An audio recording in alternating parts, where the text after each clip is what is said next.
Hello and a very warm welcome to this month's Pacecast. I'm Anita Pace. Thank you for joining us.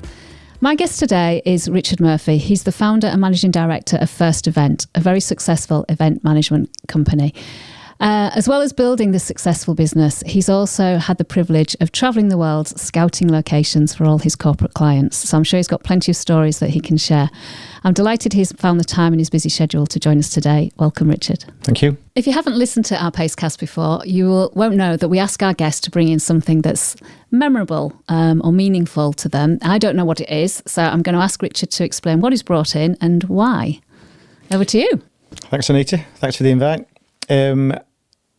I was trying to think what was important to me, and I thought was quite interesting was I've got my original Filofax from late 80s, early 90s type of thing, which I was actually reading it last night, and I was telling my kids about it today, because it's really interesting. I think people only see success at the end of stuff and not at the beginning type of thing, if that makes sense. Yeah, it does make sense. So I was actually looking at hearing these like notes in there about what I wanted to do with my life and all this type of thing. So I thought it was really, so it means something because it shows where I've come from, if that makes sense. So in there, there's, I was like 17, 18, and I was putting in there, no plan, don't know what I'm doing, don't know what the future looks like. And I think sometimes people only see me now at, 53. The ripe old age. Yeah, you know what I mean? And they see it as, oh, he's done all right, he's had a lucky life, and he's done okay type of thing. So I thought it was quite interesting to put on that. It's even got my wage in there that I got paid. It was £107 a month.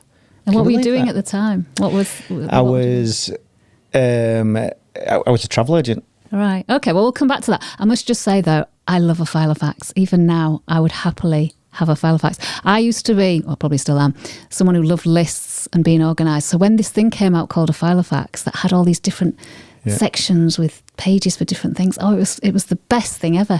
Totally. And I still love it now. So what's really weird is, obviously, your phone's now your modern day Filofax, isn't it? So in here, at like 17, 18, I had lists of, even now looking at it, I think, oh my God, that's totally me. I had lists of what I needed to do, what I wanted to get achieved, and all that time, each day.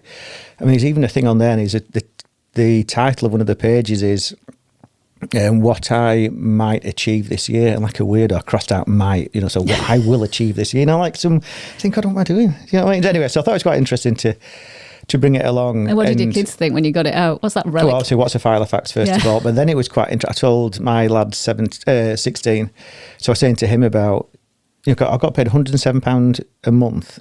I paid £15 board. What's board, Dad? 25 quid for my car, and I had something like £29 a month disposable income. So I told him, as in, how poor was I and all that stuff. And they went, yeah, but that was all money, wasn't it? So there.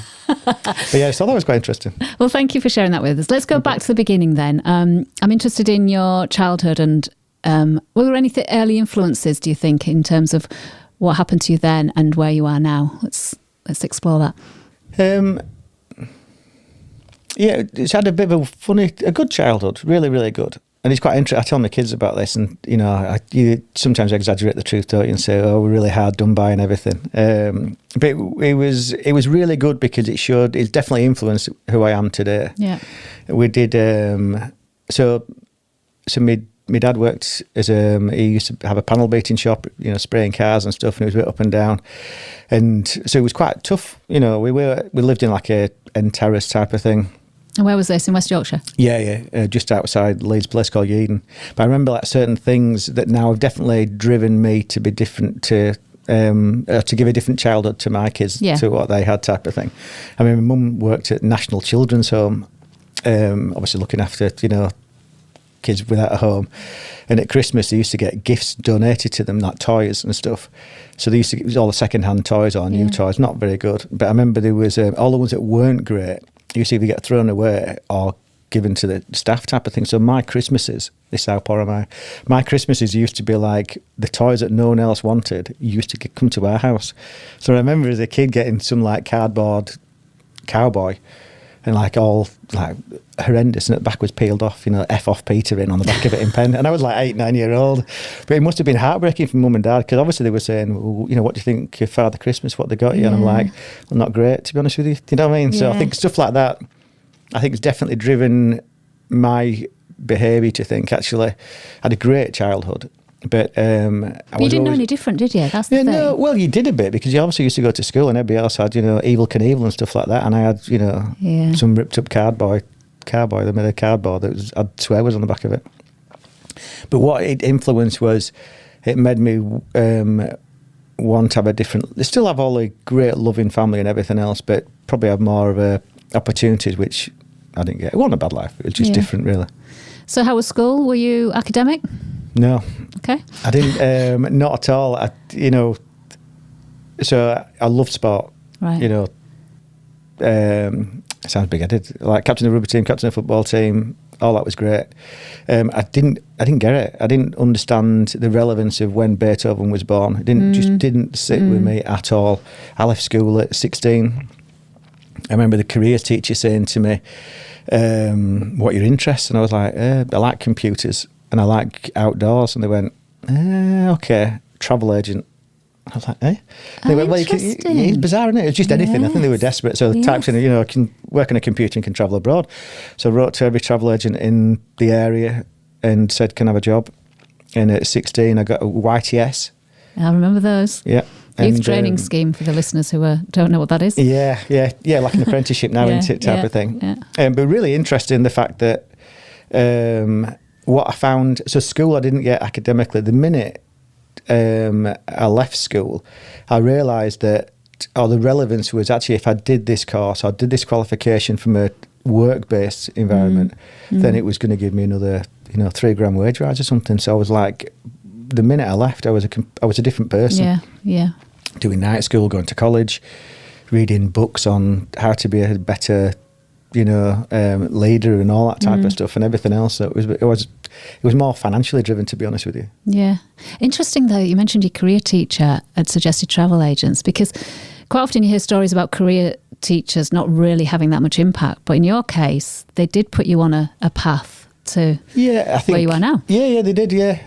I think it was more luck than judgment, to be honest with you. Right. Do you know what I mean? I think they were thinking, what the hell do we do with this kid that's, I think I got an O-level in maths and O-level in English and that was it, and I was done type of thing.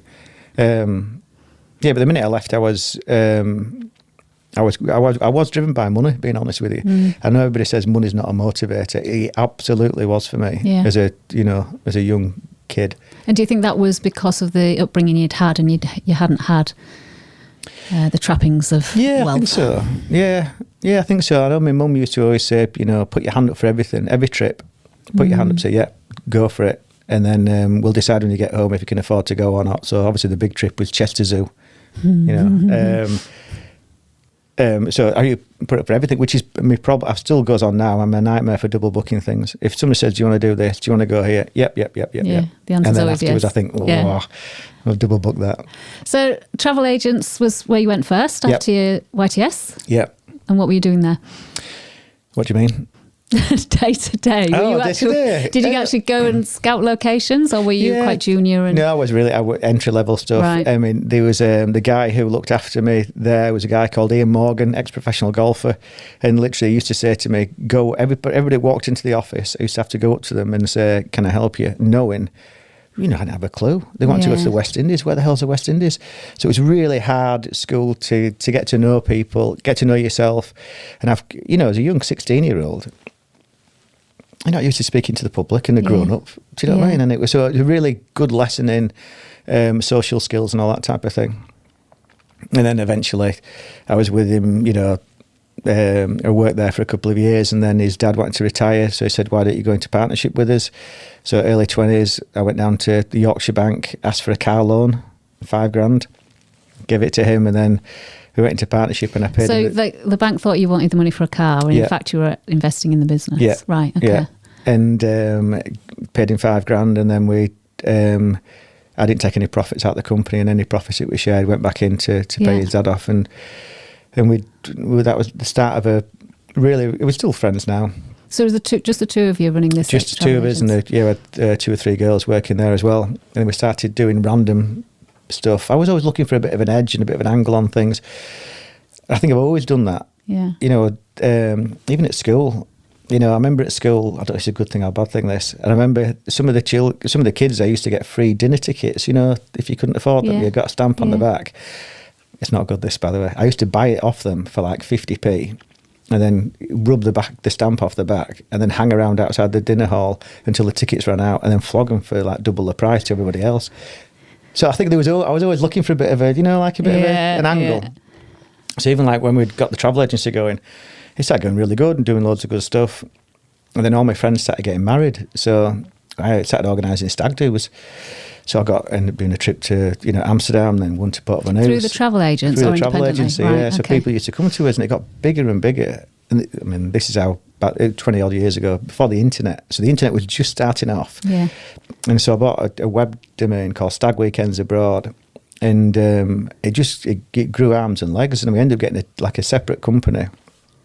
And used to charter planes on a Thursday and Friday to Prague and bring them back on a Sunday and Monday from London, Manchester and Birmingham.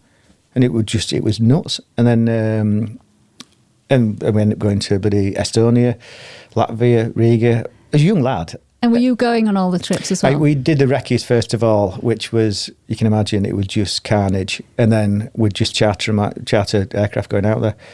It was good fun. And was it just stags or hen? Just hen do's were okay, but it was all the guys who wanted to get away and have a crazy time. So we'd take them there were all sorts of things that used to go on. It was madness, honestly. All right, okay. I'm sensing we should leave that there.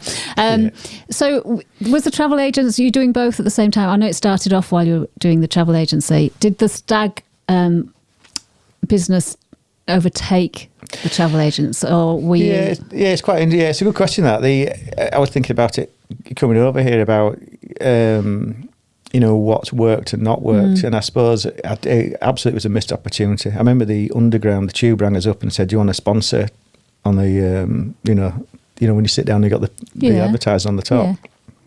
I think it was $5,000 a month. We were making 50 grand a year, thinking we'd made it big time. Yeah. And my business partner was like, no, this is quite steady away. And so we didn't do it. And I think about, like the sliding doors and moments. Yeah. And there's things like that where it's always easy to blame your business partner, but I didn't have the guts to say, actually, we should totally go for this. And, forget the travel agency, let's go for this type of thing. So it was definitely a missed opportunity. If you did it now, it'd be completely different. And how old were you then at this time? 22, early 20s type of thing. So what happened to the stag business then? The internet just grew arms and legs, and just competitors came. Usual thing, that journey of businesses where first to market type of thing, that you just get saturated and then profit comes out of it type of thing. So that domain name still exists? I don't know actually. I don't know. Do you still own it then? No, the domain name I don't know actually. I've got no idea.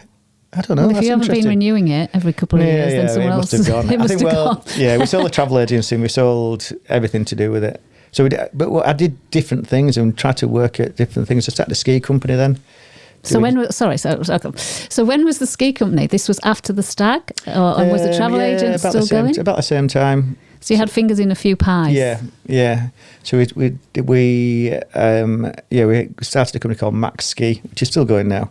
But I'm nothing to do with it. And we try to do ski trips for all the schools and colleges and universities and stuff like that. So, we take, 1,000 people to Lavinia in Italy on coaches from the unis, and we'll take, all the private schools for their ski trips and stuff.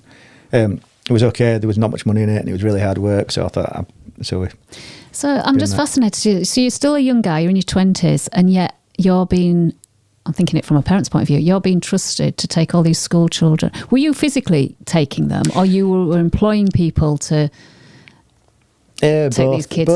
Both really. I remember, you think back now, it was a night. I remember going to some school in London and there was like 1,500 people in this huge, sports hall. And they said, you need to stand on this stage and tell people about the ski trip, about what's coming up. I was like a young lad, 23, And what experience did you have though of putting these trips together? I skied quite a bit. I could ski. Right. And so I knew ski resorts and I could organise groups because of the stag weekends, so flights, transfers, accommodation, booking a ski school. I knew how it all worked. And so just to pick on that point, so how did you know? So when you said I chartered a plane, you made it sound like you just hailed a cab. Yeah. I chartered a plane and took a group of guys that you didn't know, who paid you good money to go to a place. I'm just trying to process how you would do all that at such a young age without having had that experience. Was it just because you were confident and yeah, I don't know really. I think you get used to, you get used to the environment you work in, don't you, really? And I thought there was I had nothing to lose. The way it worked is you could charter a plane and you had, as long as you gave them notice, you just lost a deposit. You give them notice 2 months out. So we'd literally charter a plane, 180 seats, and then try and sell the seats on the plane, like a bus trip type of thing, but just in the air. And then, and then on the ground we had a coach company. We used to charter this medieval banquet hall for the guys in Prague, and they used to go out there and pay like 30 quid, and it was like unlimited drinks, unlimited food. All the waitresses turned into dancers, and they got the stag on stage and all that type of stuff. It was great fun, harmless fun. It was harmless fun. So it was good. It was good entertainment at the time. But I didn't go on all the trips. Obviously, it was a bit chaotic and profitable. Yeah, it was good. Again, it's that was the difference between a young lad and now. Yeah. Now I'd look at things as a business opportunity and say, right, actually, if we invest this, we could sell this for 10 times EBIT type of thing. Whereas at the time, I was happy to have a lot of money in my back pocket and no outgoings. So, ski company, you sold that. Mm-hmm. So what happened after that? So after that, the travel agency evolved into. We got a bit more. I got a bit older. A bit more as serious. We all do. Yeah, and we just evolved into started doing corporate events. Was it? Sorry to interrupt you. Was it just one location, or did you have several locations? No, one location. There was a guy I knew in the area who had an event company. He was falling out with his business partner. He came to us, came to me and said, "Can I use your licenses?" He wanted to finish on the Friday and start again on the Monday, and so yeah, bring it on. So he came to work for us for a year, and he became a business partner of ours. So there were 3 of us then. Right. Okay. And then that's when things changed massively. So straight away, we were working with people like Land Rover, Friends Provident Insurance Company. Were these clients he brought with him? Yeah, right. Yeah. So it was a massive shift for me. At the time, travel agencies were packing in. Internet was taking over. There was no profit in it, and we were quite happy if we booked a family of 4 for $2,000. It was a big deal. Yeah. We made £200 commission as a business. This guy was coming on board and saying, well, it's going to be £1 million event to Marrakesh and we're going to make 150 grand on it. I was like, okay, this is where I'm going. So this is how you got into the corporate events, because this guy joined you. Right, okay. Yeah, okay. And so we sold a travel agency and went full everything into the corporate world. It was good. And so how was First Event born then? So that was it. So the deal was we'd bin the travel agency off, sold and gave the travel agency to the original partner who wasn't interested. He wanted to go live in Thailand. Okay. Say no more. Yeah. And so we got rid of the travel agency and just focused everything on First Event, really. And then that's when me and this business partner joined in together. He was quite different. He was quite a traditional guy. He was about 55, 60, probably my age now. And you would have been what? I was late 20s. Wow, okay. Yeah. And so quite different. Yeah. And so I wanted to grow things and invest it and go for it, and he was quite reserved about stuff. So I think I'd learned by what I'd done in the past and said, actually, it's an opportunity we should really go for and do it that way. So and what were your roles? So it was a partnership. What were your roles? You had very different objectives. So he was quite operational. It might shock you. I was quite sales. So I loved all that. I found well, it was not just actual trips abroad. I loved the reason behind it as well. So they were influencing people's behaviours, and I love the psychology behind why people buy things, and and why people do certain things and behaviours and how they work. So I found that really interesting. The fact that there was a trigger that why would I buy this product as opposed to that product, and then even on the actual trip, the making it up of that crescendo and then magical moments and Instagrammable moments that you can create on site that brings people to tears and stuff. Yeah, it was all a new world for me that I loved. I'm liking making money, and traveling to some crazy. We did. I remember the first year we did a dinner on the Great Wall of China, and I was like, God, this is bonkers. On the Great Wall of China. Yeah, and I was like, this is nuts. as in... Was that an idea you had? Or? Yeah, kind of. You see, the way it works, you have local agents, obviously in Beijing, was quite, it was a really interesting place. So you're just pushing the envelope all the time and say, can we do this? Can we do that?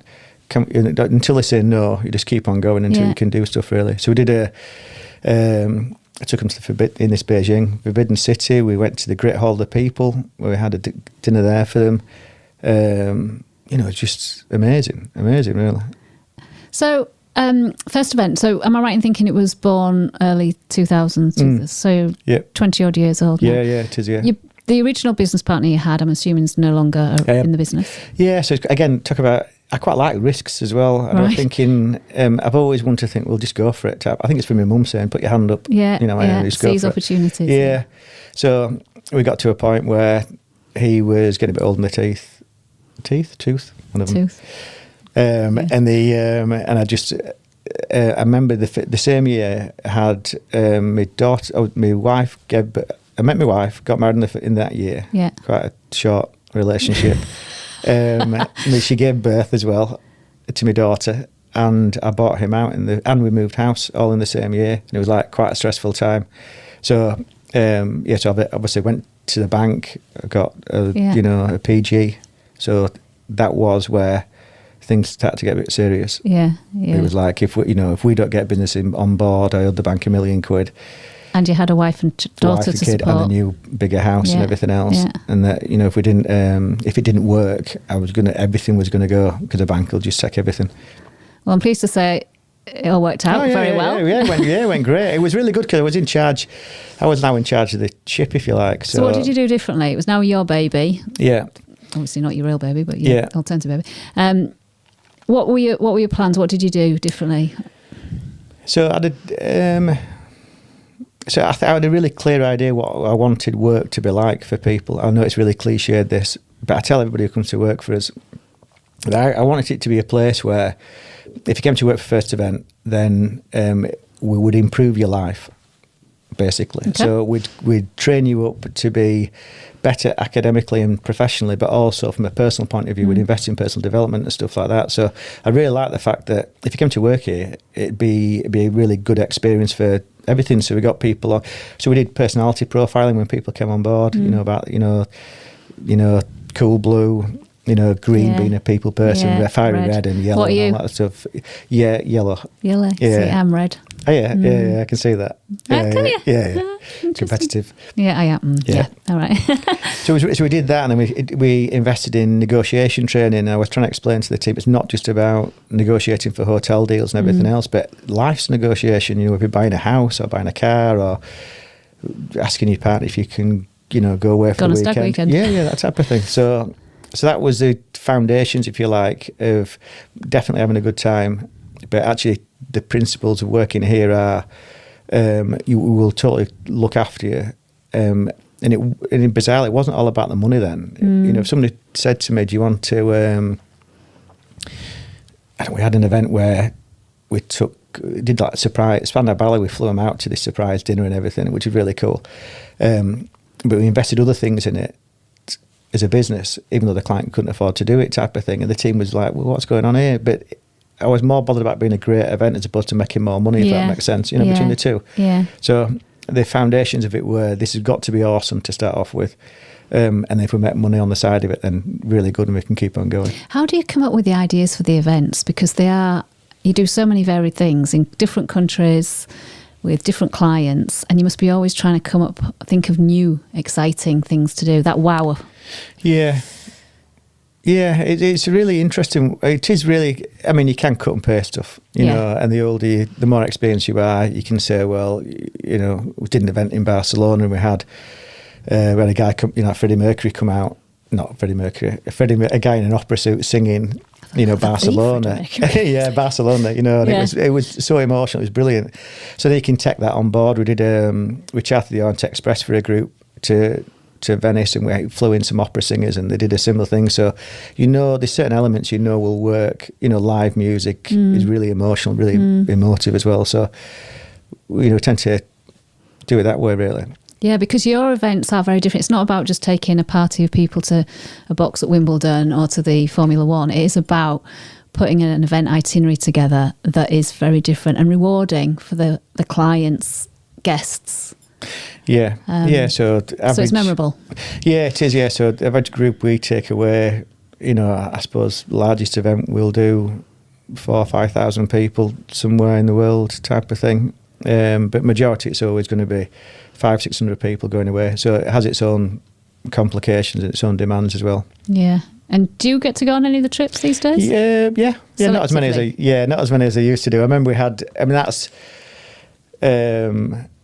It's all part of the journey, isn't it? I think when I was just starting off, people talk about a work-life balance. It just absolute rubbish for me, anyway. It was just, what can I do to help this thing grow and develop and all that type of stuff. So I remember we had a quiz at work, and it was like the tiebreaker was how many flights has Richard gone on this year, and it was something like 180.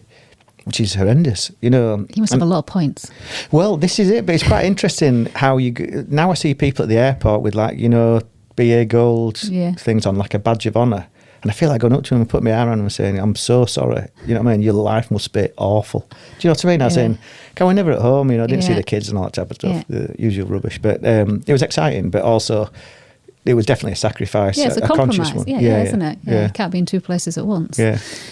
So it's clear that you've been literally all over the world. I've got to ask you, let's start with the worst. Where wouldn't you go back to and why? God, that's a good one. Where wouldn't I go back to? You wouldn't recommend it to someone? Russia's a funny place. Russia's really... Because of the current climate? No. It's just massively corrupt. Hugely corrupt. I never knew. So we took a group to St. Petersburg, Venice of the North and everything. Yeah. I remember I should have picked up little bits on the site inspection. The agent said, do you want to... So you fly out a year before or 6 months before and you look at the programme, what you can do and all that type of stuff. And they said, do you want fast track at St. Petersburg Airport? I went, oh, yeah, please, yeah. So I flew with British Airways. Fast track's normally a ticket you get into. So I remember walking off the plane. It was massive, like KGB, like gangster type of thing, with my name on a plaque. I thought, oh, that's me. So I was like, yeah. He went, fast track. I went, yep. And literally, the passport, he just pushed everybody out of the way. And I was behind him thinking, oh my God, all BA, so it's London, so it's all English. And just literally pushed everybody out of the way and walked me to the front. He went, you stand here. And I could hear people going mad behind me. I thought, I can't get my passport out because they'll know I'm English. Do you know what I mean? And then when you got there was like... there's a famous church in St. Petersburg called Church of the Spilled Blood. And my client wanted a money can't buy experience. So I said to the guy, how can I make it unique? There were thousands of people there. And he went, well, like what? I said, can we have it private? He went, for a fee. I went, okay, how's it work? He said, I know the caretaker who owns the church. I'll get him to sleep in. He'll give me the keys. And you and your 140 guests can have the church by yourself. I went, can you do that? I went, yeah. So when the group turned up 6 months later, it's like Buckingham Palace. There was like thousands outside, and we just turned up down the side, and the guy had the key, opened the door, we had the church to ourselves, walked around, had a private guide and all that type of stuff. Just bonkers. And we did it. Yeah, so we took Peter the Great's got a famous palace there called Peterhof, open to the public, and so we had a dinner there, and they literally kicked the public out. I paid for them to do it, and they went round with the Secret Service with earpieces in and just asked everybody to leave the grounds and everything else, a whole lot. And we had dinner in the throne room, and there was a throne there where Peter the Great used to sit. Under the red rope, the MD was sat on there. Just honestly, basically you could do anything as long as you pay for money. Yeah, so I wouldn't. It's just it was okay, but it just massively corrupt, which I didn't really like, to be honest with you. And you're putting a lot. So you're going out and doing these recce's 6 months or a year in advance. You're putting a lot of faith and trust in all these people because you're paying clients who pay a lot of money for these trips, just hoping it's all going to go to plan, and all these arrangements you've made are actually going to... Yeah, that's the stressful part of the job. Once it's live, it's live. If we do a dinner for 1,000 people and service starts going wrong, it's so stressful. Yeah, because once it's just a machine, and once it gets going, it's hard to control, and you are relying on third parties. So you can put everything in place, but is the food? So this begs the question: what has been the biggest? I won't swear. F up. For us, we've had some belters in the past, and you learn by them now. We did it where we had a dinner for, I don't know, 700-800 people, and the kitchen doors weren't shut properly. We didn't know until the food came out, and what did that mean? Raw food. So the kitchen doors weren't shut properly. Yeah, the oven doors. Oh, the oven. Yeah, the door to the kitchen. Yeah, the oven doors, and so only but you put things in place and you change. This is years ago, so you had gala dinner for, I don't know, 700-800 people. It was guinea fowl, and it was just raw. Hopefully, basically. No food poisoning. No, because people had to take it back. But then you can't recook food for that many people, so people were walking out and stuff. So you live and learn. I mean. And then you just put things in place. Yeah. Now, God, that was years ago. We've got an F&B director now that goes out and has a sit down with the kitchens and all that type of stuff, and the chef. Yeah. Nothing goes out before we taste it, and so everything evolves and moves on, really. The best place you've ever been to? Or your favourite place? I love Far East is great. Far East is great because you can do Thailand, Vietnam, all that type of stuff. And on the flip side, because they'll do anything.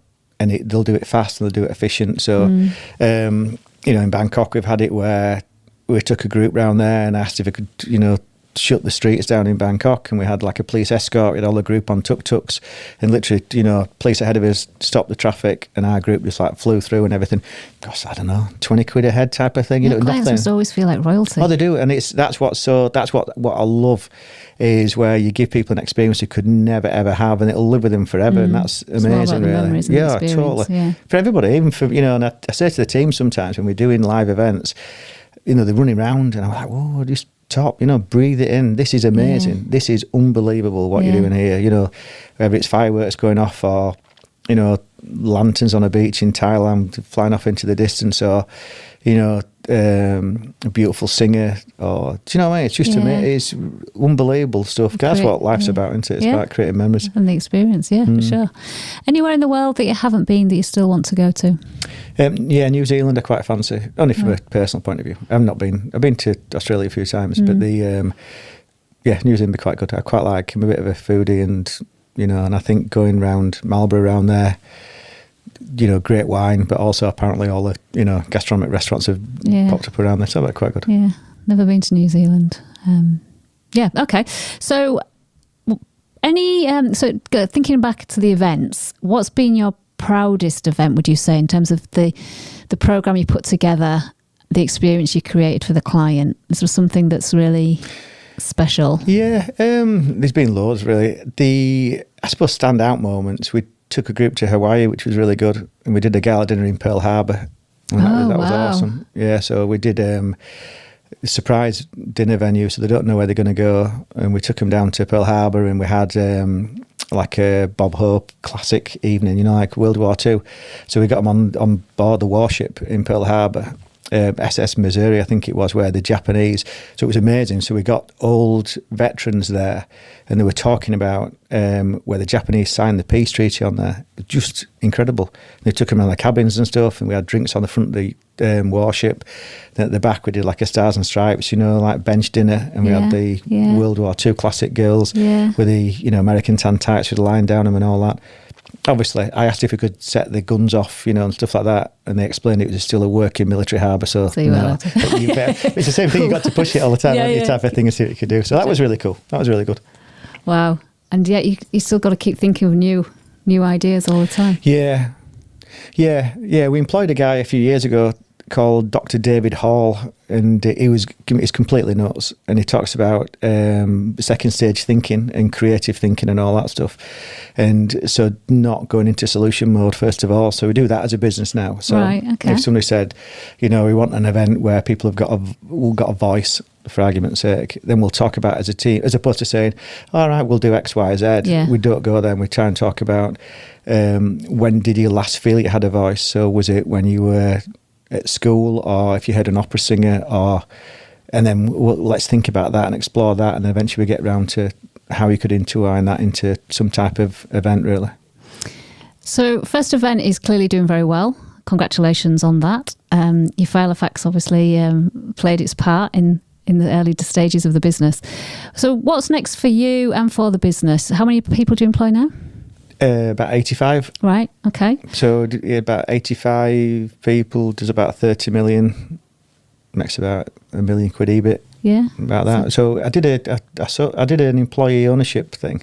So it's employee owned. Yeah. So that was quite interesting. So in 2021, I suppose we've always run it like an employee-owned business, if you know what I mean. So I'm a big believer in, like servant leadership and all that stuff. As in, I'm there to, it's cliche this, I'm there to serve them, if you know what I mean. So you got 85 people, lots of responsibility. They've got mortgages and all that type of stuff. So the way we've always run it is, I've always been like, well, should we do this? What do you reckon? Should we go for this? Should we do this? Should we invest in this? And all that. So we do it collaboratively. So, so an EOT, it's called, I think it's a really Employee clever Ownership way. Trust. Yeah. So it's a really good way. So it means I can exit the business, but leave it in safe hands type of thing. So all the employees now are beneficiaries of the company or shareholders in the company or partners, if you want to call them that. They all get tax-free, profit-related bonuses on stuff. We've got an employee council now. So I did that in 2021. So it was good for me because it meant I can exit the business over the next 4 or 5 years. But no, got the comfort that there's still going to be a legacy left behind. So you're controlling shareholder, if you like. Yeah. For the time being, at least. Until the earn-out matures. So what's your vision for First Event? You've talked about your exit strategy, but you must still... where would you like the business to be? Yeah, it's a really interesting question, that. I'm a bit of a nightmare because I always I get bored really quickly, and I like change, which not everybody does really. So all the time I'm thinking of how we can evolve as a business. So last year we employed a creative director solely with the thought of how do we get into film content and all that type of stuff and everything else. Yeah. So because what's going to happen, I think, in our industry is it'll become more transactional.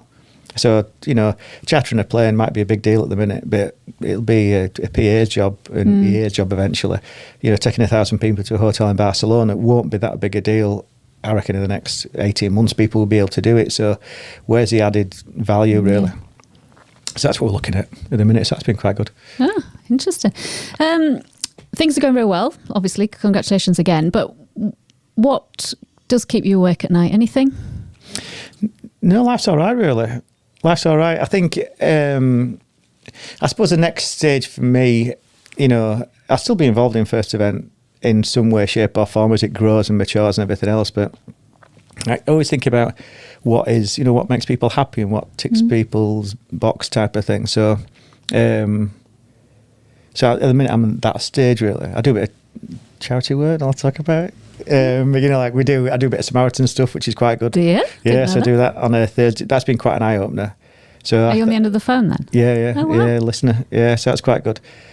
It's quite interesting. I thought everybody would be, I know it's quite a dark subject, I thought everybody would be ringing up saying they wanted to end their life type of thing. Yeah. But it's not. It's more about people, mental health's a big thing, massive, or loneliness as well. So it should be for them, but I actually walk away feeling really grateful for my life. Do you know what I mean? So it's all that stuff about you get more out of giving than you do taking type of thing. So I do a bit of that, which is quite good.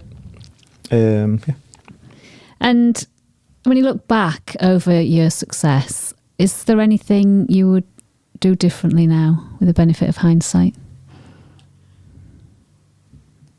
No, I don't know. I don't think so. I think I've trusted my instinct quite a lot. I've made loads of mistakes. Got any you want to share? Well, just I don't mind. I'm a big thing. I wanted a failure wall at work, and no one would do it. So I wanted a wall where everybody who's failed at something puts it on there, so that everybody can share those mistakes. If you know what I mean.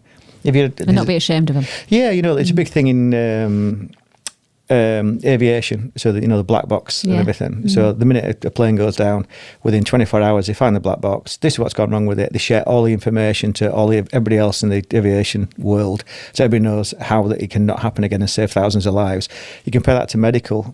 where an operation goes wrong, somebody dies, it'll take 10 years of secrecy and, legal to get it out in that time. So they just don't share it. So I'm really open about how I live my life and how we work as a business. So I want this failure wall at work, and everybody said, you've got no chance. As in, this is what went wrong. I cocked up. We lost £65,000 type of thing, which has happened. But so you guys know where it went wrong and we'll never do it again type of thing. But it's been loads of mistakes, early doors, you're just getting things wrong, You personally, as a person, me personally, as a whole, as a team, So what advice would you give your younger self then? I'm trying to think about things I've got wrong. I remember one of them. There was 2 hotels in New York. I was young. I just didn't know. So a client asked me to book a hotel in New York, the W Hotel in New York. So I booked the W Hotel in New York. I didn't know there were 2. So like 3 days before the event, 100 and odd people going out. The client asked me about, he knew the hotel, the restaurant next door. Mm-hmm. And obviously it wasn't. It was like 10 miles away. So I booked everybody in the wrong hotel. That's an easy mistake. Well, not necessarily an easy mistake, but it's an understandable. Is it? Well, that's what they pay me for. But anyway, that's the type of thing that you live and learn by, really. So did they stay in the wrong hotel, or did you have to change it was full. I had to tell. I had to make that awful phone call to a client and say, "You paid me, £500,000." And it's are they in the still wrong a client? They've been bought out and sold and that type of stuff. But it was like 20. It's different now. I mean, thank God I don't actually work. I'm not that hands-on on events now. Thank God. I tell clients, you don't want me touching it. We work with people. We work with governments now, and we did an event last year in Miami where we took over like an American football stadium. I think 3,000 or 4,000 people turned up live. We had 150,000 people online. So you don't want me anywhere near that. Do you know what I mean? But the team are awesome. They know what they're doing. Just talking about online actually triggered something I wanted to ask you. How did you survive you work in events. Yeah. So how did you survive the pandemic? What did you do then? That was just that. Literally. Doing them online? Yeah. So I remember we had a guy work for us called Max. He was a young lad at the time. And, it's really interesting about culture and how if you get it right, it can change everything. And we have a really open culture, and if people have ideas, if it's worth it, we'll give it a punt. I say yes to most things. Yeah, put your hand up. Yep, totally. And he came to us and said, so during the pandemic, obviously no travel, no groups, nothing. So we went from a high turnover company doing really well to thinking, this is it, we're going to shut everything down and, we're over. Yeah. And so this guy, Max, look, I've got an idea. I think we can do online virtual events. And so we did it. So we invested what money we had into a studio in the office, similar to this type of thing. And we did global virtual events. So we did, and on the back of that, we've got clients now we've never would have touched. NHS, one of our big clients. We do lots of government work now, which we never would have done before. Huge clients in Italy. We pitched for a global event. I think the client was in New York, and our competitors were in Singapore and Australia, and we won the global event for this virtual event. It was just nuts, and 3 months earlier we had no idea. And virtual events still as popular then, would you say? It's definitely changed the way events work. So they're hybrid now. So as you know, people don't work in offices and stuff like that, and travel. There's like flight shaming going on now and stuff. So. Every event we do now is a physical event, but they will always have a hybrid element to it, so it'll be filmed for people that don't want to attend and do it that way. So it still on goes. Yeah. Okay, so I'm conscious of time. So you mentioned your exit strategy. You're looking very well, so I'm assuming you've just been away on holiday, looking at your tan. Yeah. So what does a typical day look like for you now? You're not as hands-on, you don't do the events as much as you used to. What does a typical day as the MD of this company look like? So it's more, it sounds really cliched, coaching and talking to people, mentoring people. So more just, which is the fun bit as well now for me.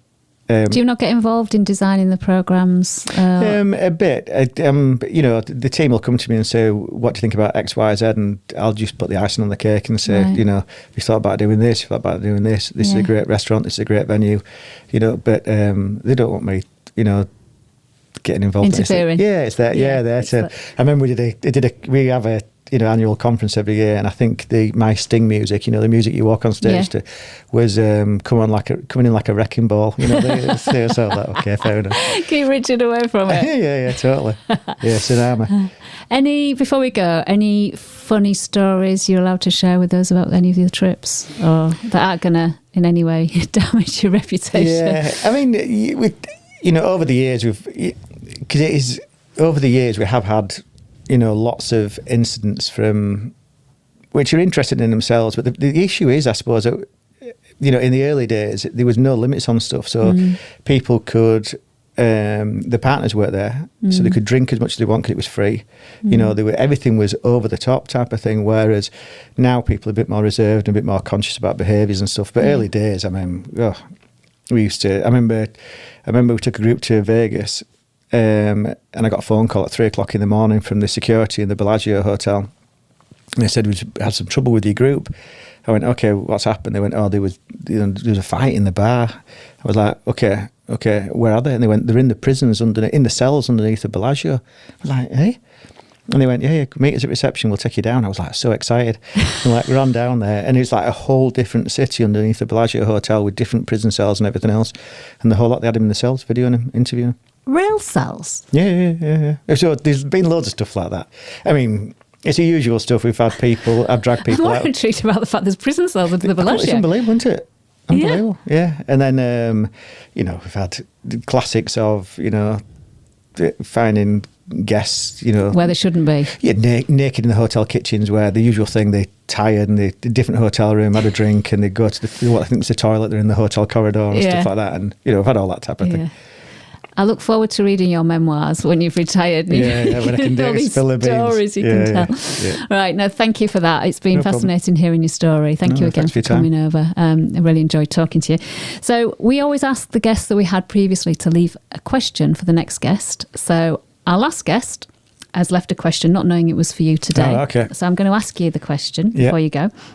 It's an interesting question. You arrive at the gates of heaven. What would you like God to say to you? Gosh, that's an interesting one, isn't it? Yes. It's a bit left field. It's quite emotional, isn't it, really? It was an emotional interview. Yeah. Not yours, sorry, the guy we had before. What would he like to say to me? What would God like to say to me? Yeah. What would you like God to say to you?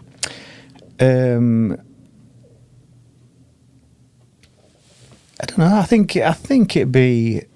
I know it's cliche, but like a bit of a legacy, and you've improved. I know it's really cliched. I feel bad saying it, but I had an impact on people's lives. People always say people don't remember what you've said to them or what you've done, but they always remember how you made them feel, type of thing. So I suppose that'd be the one that. You definitely influence people's lives in a good way. Whether that's live events, I don't really mean that. I mean more my team, and helped them live a decent life, really. Well, you sound, from what you've said, you sound like you are a very good employer, and people must enjoy working for you, because it sounds like a great place to work.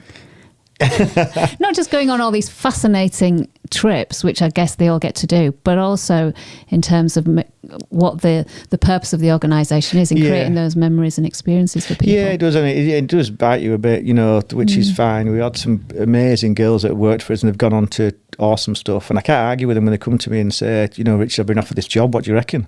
And it's like, I've got two hats on. One of them's like, oh, I don't want you to leave because you're brilliant. On the other one, I'm like, I'm so proud of you for getting here. Do you know what I mean? So they've graduated and they're moving on. Yeah. Good. Well, I wish you all the best for the next few years. Enjoy what trips you have in the pipeline. I'm sure there's a few. There is. I look forward to hearing more stories, and thank you again for joining us. No problem. Thank you. That's it for this month. Thank you for joining us. If you'd like to get in touch, please do so via our normal social media channels, and we look forward to seeing you and talking to you again next month. Until then, bye-bye.